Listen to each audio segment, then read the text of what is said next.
Madam Speaker. My question is to the Minister for Police, Fire and Emergency Management. Minister, for months we have been demanding you provide information about what measures are being taken to protect Tasmania from bushfires this season. You've failed to reassure the community. Instead, you've denied the reality of climate heating charged bushfires and haven't been able to answer basic questions about the AFAC report's recommendations.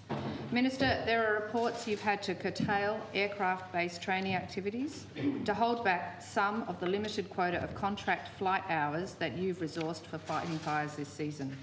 This morning, the ABC reports TFS staff are worried about resources in the south, and with hundreds of thousands of dollars of overtime paid in October to cover the shortfall in staffing.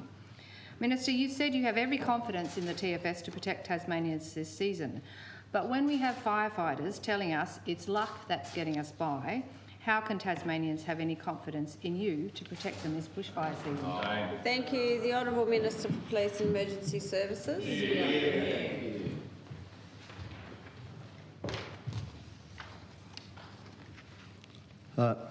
Thank you, Madam Speaker, and thank the member for her question. Of course, a broad-ranging question, which is a political question that she raises, of course, over the preparedness. And I've been through the preparedness a number of times. I will go to the point as far as our aircraft go.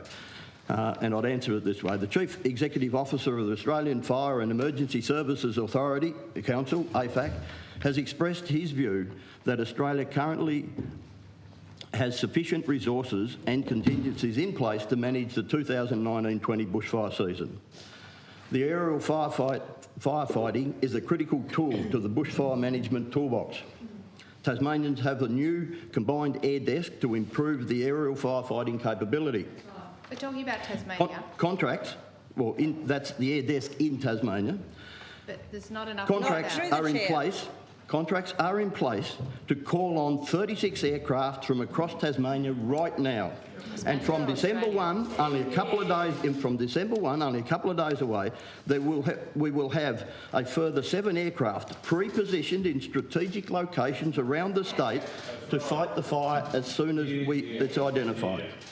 But you don't it is have simply not practical. It is simply people to do the work. Ms. Dr. Woodruff, please. It is simply not practical or economically feasible for each jurisdiction to equip itself to meet all likely scenarios.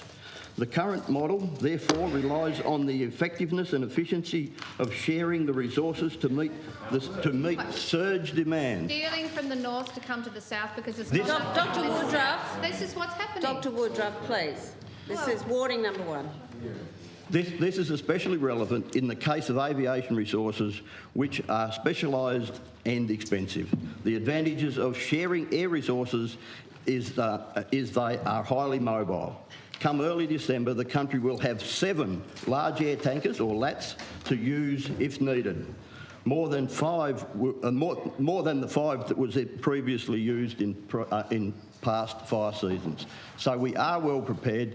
There are national sharing arrangements in place, and from an intrastate perspective, the Chief Fire Officer has the ability to move our resources around wherever they need it. Thank you. We'll take